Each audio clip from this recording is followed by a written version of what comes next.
Maybe I'll meet my best friend in the metaverse.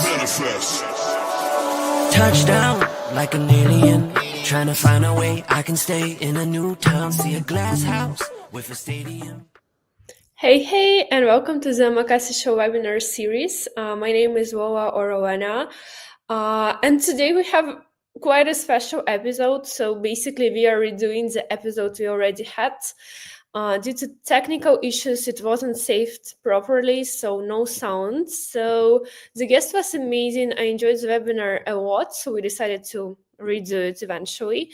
And so, before we dive into it, just a quick reminder that you can always support our show by going to our Twitter, which is the Omakase Show, and sending your donation in Ethereum. Really, highly appreciate it. And so today we have Michael once again. Thank you so much for joining us. You're in your studio, I guess. Yes, You are. Okay, let's kick it off by just, can you tell us how you got into this space and what do you do? sure. Well, I'm an older guy, so my story's pretty long, so I'll try to keep it brief. As a very young person, as a child, I was influenced both by art and science simultaneously. My mother played piano. She was a really great jazz pianist, improvisational. And my father was very, very interested in technology and science and mechanics.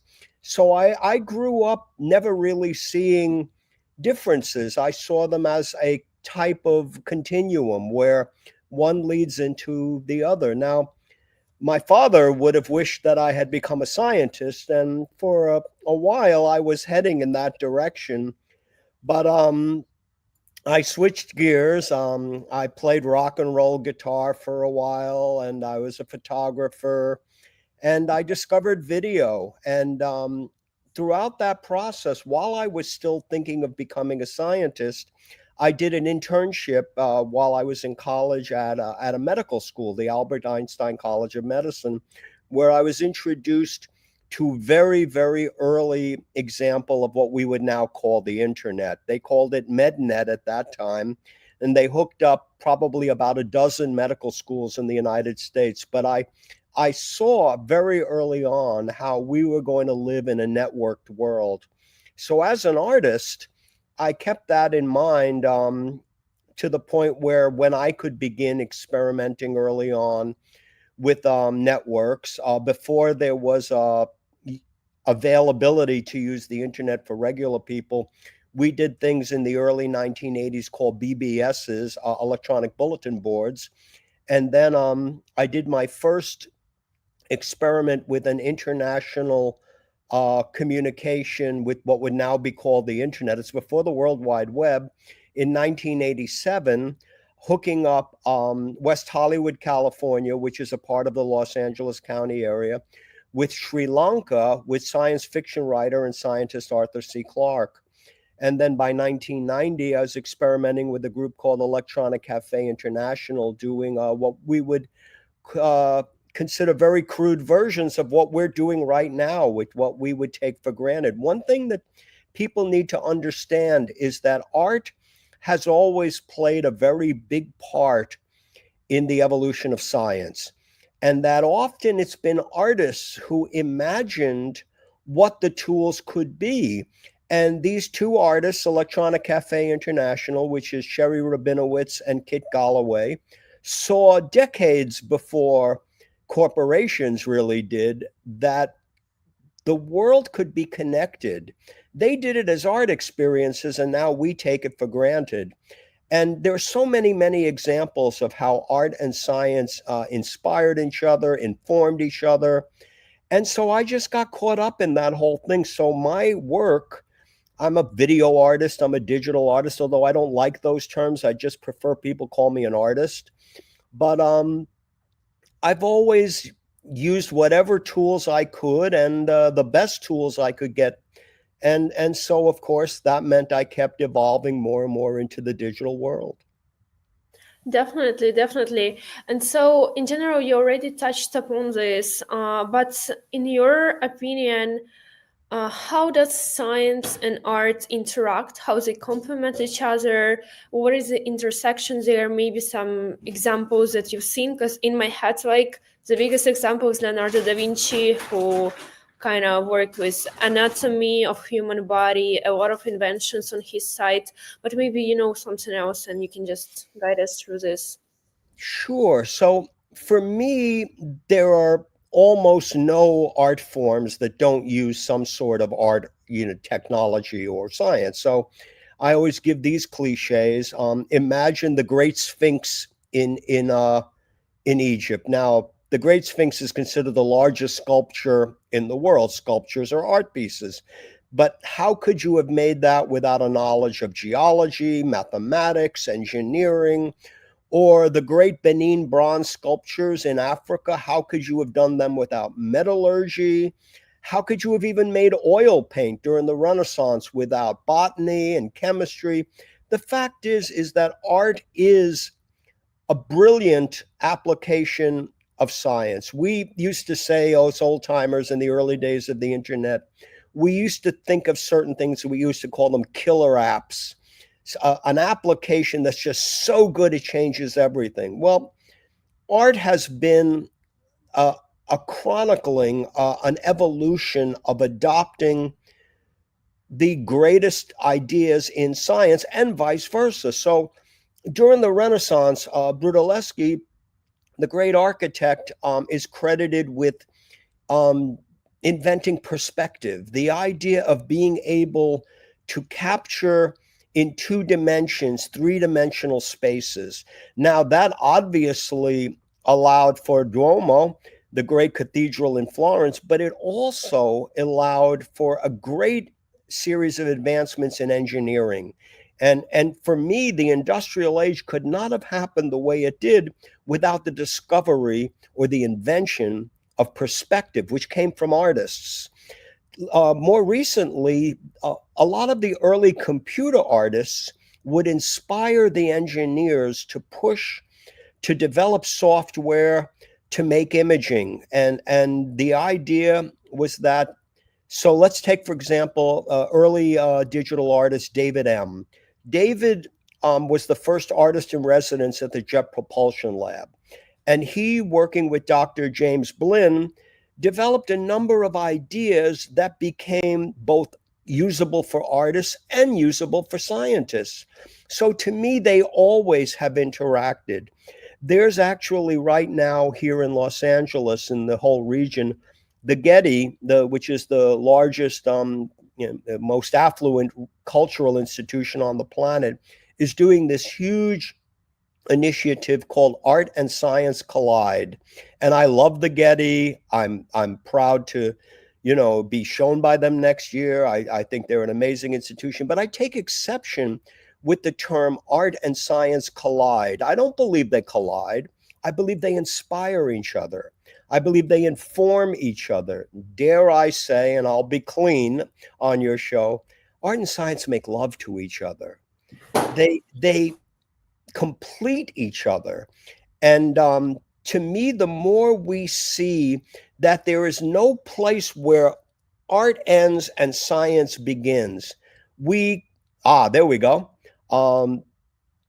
There we start to see all of the panoramas of the human possibility. That what we call science is a creative effort to answer questions. Well, isn't that what art does too? We do it in different ways. So I don't think I'm a scientist, but I try to use a scientific approach to my art. And some of the best scientists I've ever met take an artistic approach to their experimental practice. To me, we have to start seeing it as a continuum. We have to start seeing creativity as a number of languages, some of which are aesthetic, some of which are technological. Definitely. Thank you so much. And so you're also quite involved in EasyTV, which is an independent video and digital art company, kind of like accelerator for artists. And so I was wondering, as an independent company, I feel you see some minuses in traditional industry like Hollywood and other like big corporations.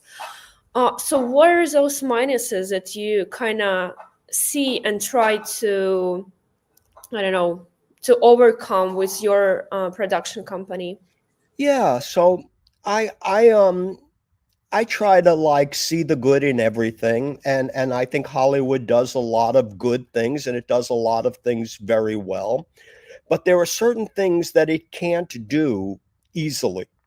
And one of that is experiment or improvise. So if you're lucky enough to have been given $200 million to make a 2-hour piece of content, you know, are responsible to a lot of people who gave you that $200 million.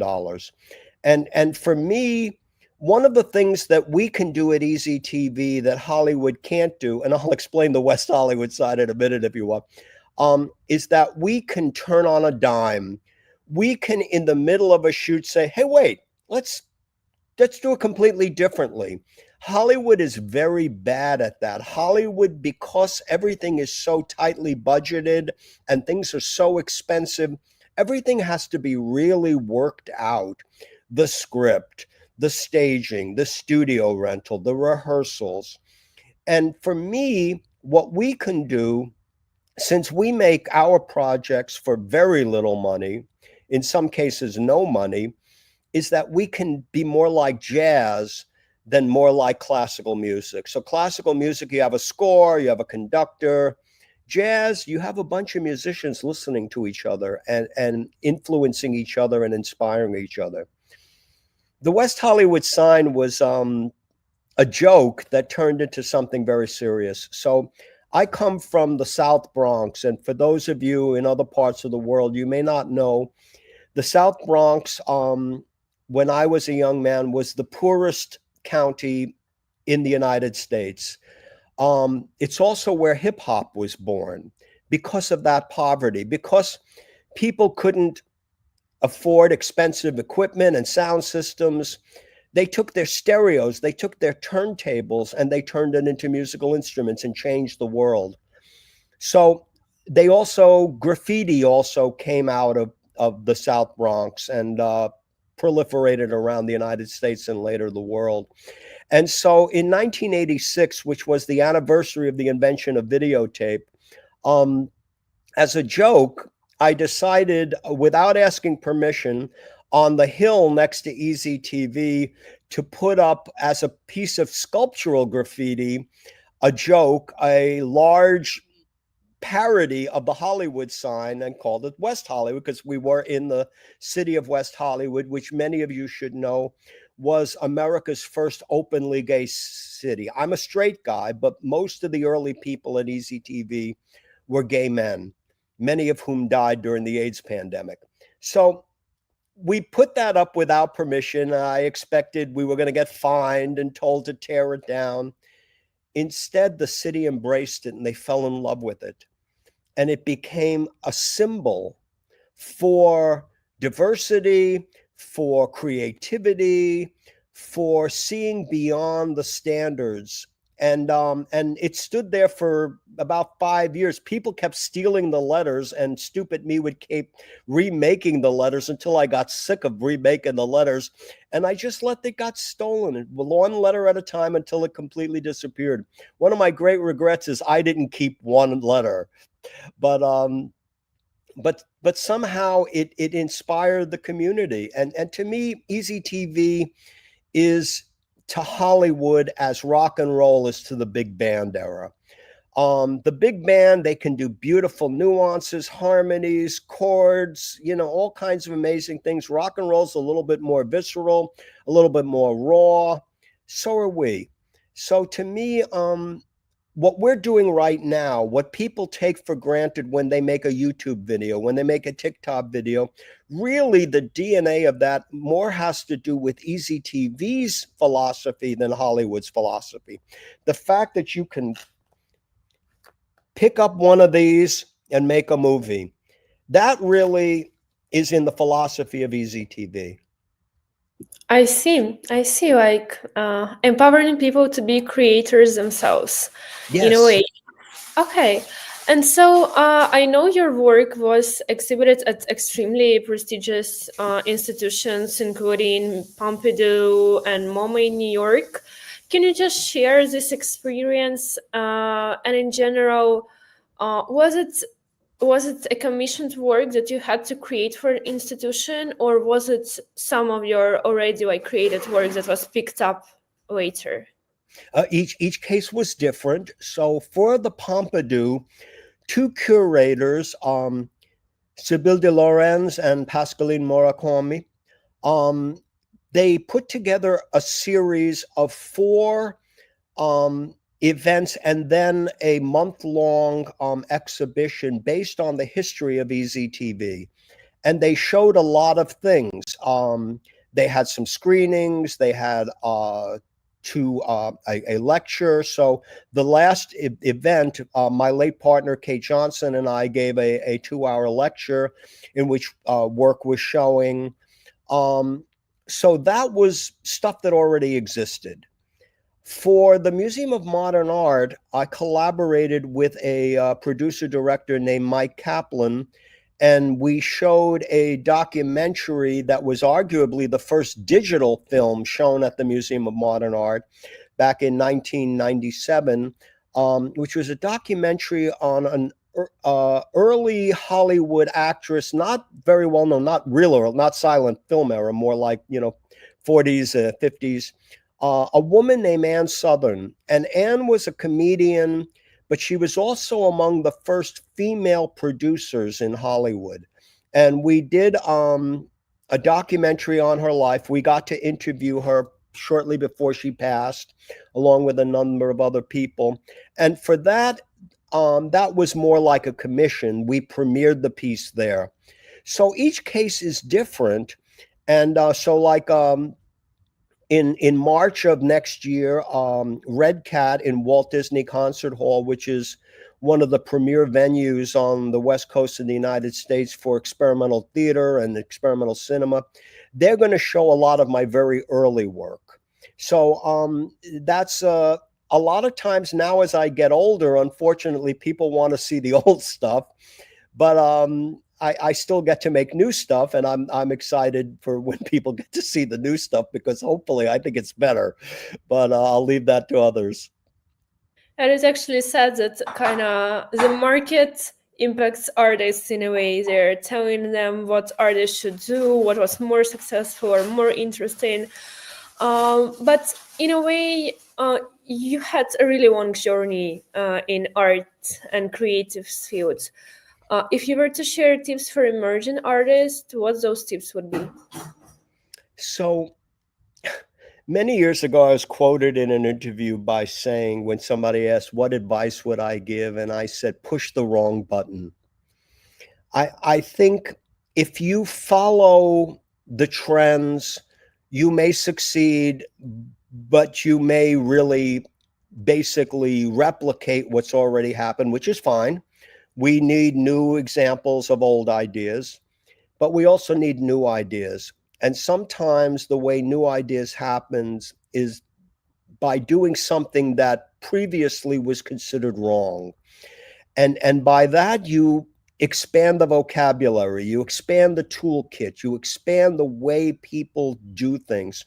So for me, yes, learn the way you're supposed to do it, but then also try other ways. And for me, I love to collaborate. I love human beings. If I wanted to, be a puppeteer, I'd be an animator. But and I know how to animate, and sometimes I integrate 3D animation into my work, but I much prefer working with a performance artist or a dancer or an actor because I don't just get their skills, I get their brain too. I get their heart too. I get their soul too. They collaborate, they change. I'm not that egotistical that I need to be the director. I prefer being a director in a project. And I prefer that the performer be a kind of co-director. And I believe that actors and models and dancers and performance artists, they need to share the credit.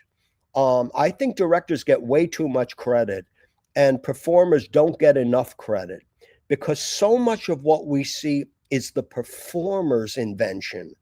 And I respect that and I love that.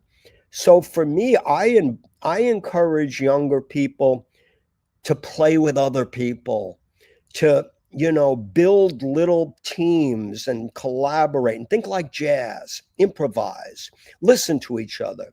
The more you listen, the better you get at listening. And the better you get at listening, the better you get at responding. And response is what communication is all about. And art's a type of communication. And I want to listen as much as I want to, tell the world what I think. Because it doesn't really matter what I think. I see. This is quite a personal question that's been bothering me, just me. Do you believe someone who is being too perfectionist or afraid of mistakes has what it takes to be an artist, or it is a barrier if you are a perfectionist by nature? Well, I tend to answer all questions with the idea of all of the above. I think there are certain perfectionists that create absolutely stunning pieces of virtuosity, and I admire that, and I'm inspired by that. But also there are other perfectionists that the work is just too staid and static and technical. I really think it depends. I tend to like things that are a little sloppy. I love craftsmanship. I love virtuosity. Some of my favorite musicians are just absolutely brilliant technical players. But I also like some rough, raw punk rock too. I think that the more we make rules and build silos, like this is the way it is, this is the way it is, the more we're not allowing for the possibilities of the in-betweens, all of those spaces. So my work, I tend to, I said something many years ago, again, in another interview, where I said in my own work, I think about 70% of a piece is really planned and executed in another way, and about 30% is spontaneous.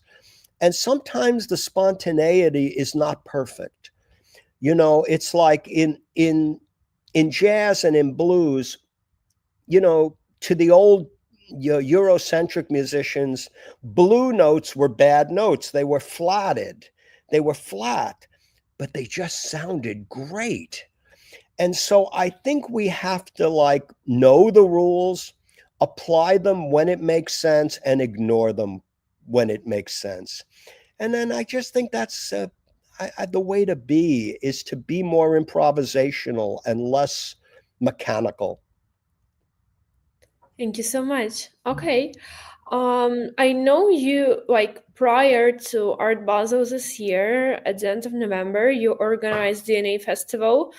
So in general, guide us through it. What is it about? And I just got extremely curious. What is new arts in your opinion? How do you see it?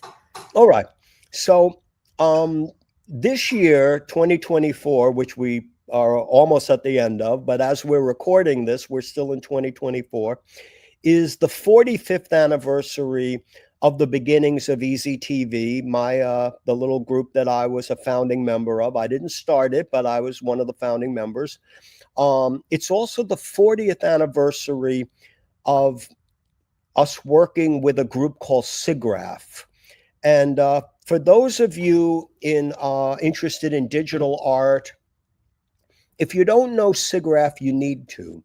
So there you go. So SIGGRAPH, SIG at the beginning of a word, is old school nerd talk for special interest group. So ACM SIGGRAPH is the Association of Computing Machinery Special Interest Group for Computer Graphics and Interactive Techniques. Really long name. I always used to thought they would do better if they had a smaller name, but that's their name. And SIGGRAPH is one of the earliest, if not the earliest, international association for being interested in what we today call digital art, in what was once called computer graphics or computer art. And they're an amazing group of people. There are chapters all over the world. You're looking at the Los Angeles chapter, which is, because of Hollywood, the biggest chapter, but there's chapters all over. And they do a huge conference here in North America, and they do one in Asia, and I think they would do one in Europe too. And so it's the 40th anniversary of us working with them and 40 years of me curating digital art. I had been making my own digital art before that. So why DNA? In celebration of that, the local college here in Santa Monica College, decided to do a retrospective on our anniversary, on the 45th anniversary of EZTV and 40 years working with SIGGRAPH. And it just grew. It went from one art show to an art show with some panel discussions to, before it was over, 24 events at 17 venues here locally. It instantly became the largest festival in Santa Monica this year. And it was everything from David Hockney's digital art to a couple of things I did, and many things done by a lot of different people.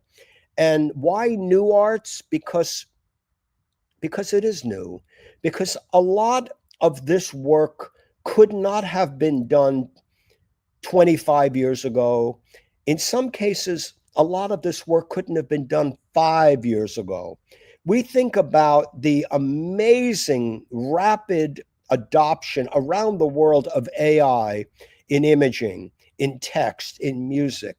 5 years ago, if someone said, well, in 5 years, you're going to be able to text a sentence into a program and it's going to make a video, they would laugh at you. They would say that maybe in 50 years, not in 5 years, but it happened.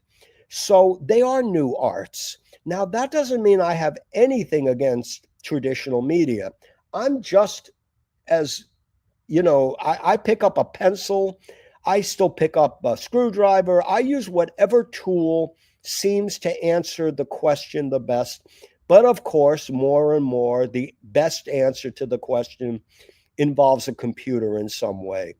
But at the point when something better happens, I'm going to go with what's better. And so being involved deeply into new arts, digital arts, working with lots of mediums, having your amazing science background and music background, which technology you think is the most festival win, and which technology that is related to art has the biggest potential, like currently? Well, for me at the moment, holography seems to be very fascinating. I can see a day in the not too distant future where what we're doing right now, we will be doing in 3 dimensions in various different ways. Initially with goggles, which I hate. I can't stand the goggles. Then perhaps with contact lenses, and then more and more with projection systems in which you are projected in front of me instead of me looking at a 2-dimensional, moving image. I will see a 3-dimensional image that we can walk around. And so I've been experimenting with the University of Nebraska Medical School, which has the first holographic theater in academia, collaborating with a performance artist, dancer, and conceptual artist, Alina Kalinovskaya, with a epidemiologist, Dr. Gregory Carpenter, and with the head of the IXL program at University of Nebraska, Michael Hollins. And we did in October, we did as a proof of concept at the end of a conference on advanced imaging, we did a life-size, opaque, full-color moving hologram of Alina dancing. Now, Alina's background is comes from a part of the world not too far away from Ukraine, and she has Ukrainian blood in her. She's from Belarus originally, and her background, she has Polish in her, she has Ukrainian in her.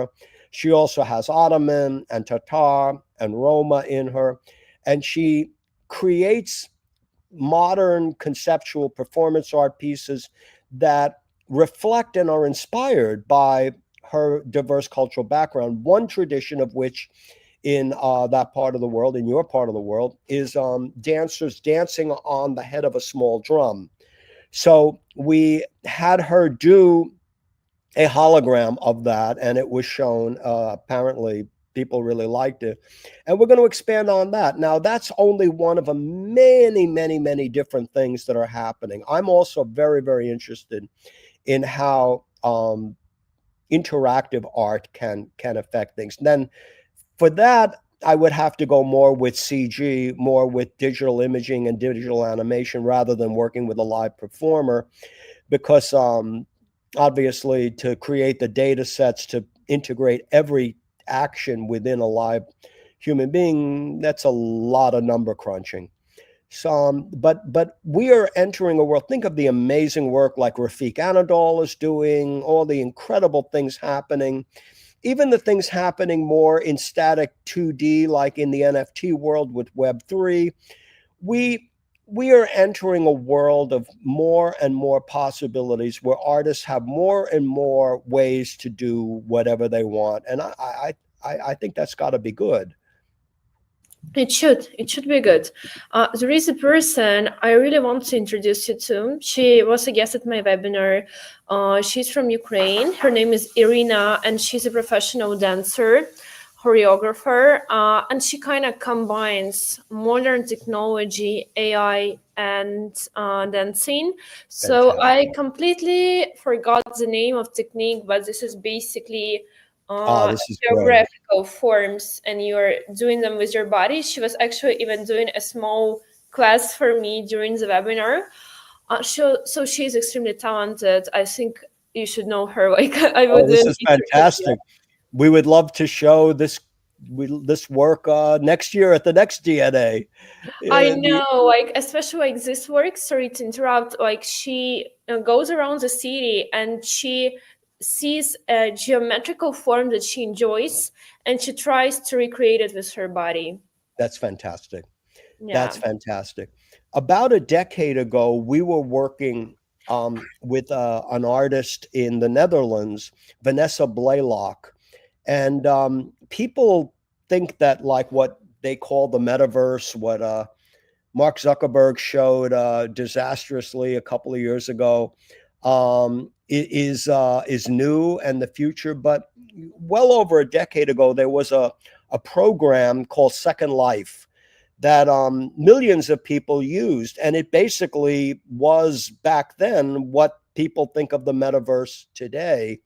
And millions of people were using it. And Vanessa Blaylock was a dancer, choreographer, visual artist who had mastered Second Life and would do performances in the virtual world. And we collaborated with her doing a piece where for 10 years ago was our 35th anniversary, obviously, if this is our 45th. And as part of the finale of 3 months of University of Southern California doing a tribute to us, we had a live dance company in Los Angeles, Donna Sternberg and Dancers, dancing.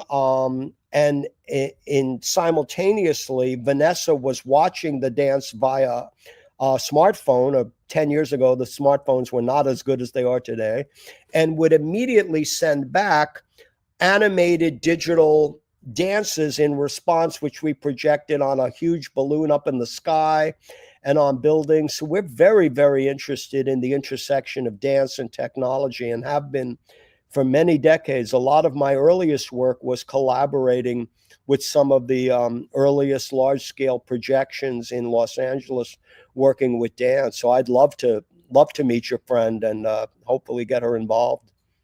Thank you so much for sharing all of this. And so the final question is, can you just share on what you're working on right now? What can we expect, and plans for the future and things like that? Yeah, sure. I'll try to be brief. Again, being old means the answers tend to be long. So, two things are happening simultaneously in my life right now.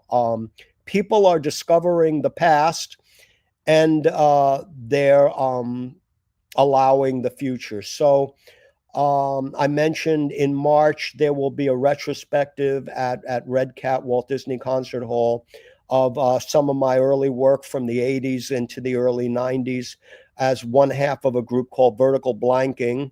And then I mentioned the new things I'm doing, like the holographic experiments, Vitruvian Human, which is a piece by Alina Kalinowskaya, which will be a holographic piece, and an ongoing series I'm doing called The Analog Brain, where we are dealing with digital technology, but we are analog.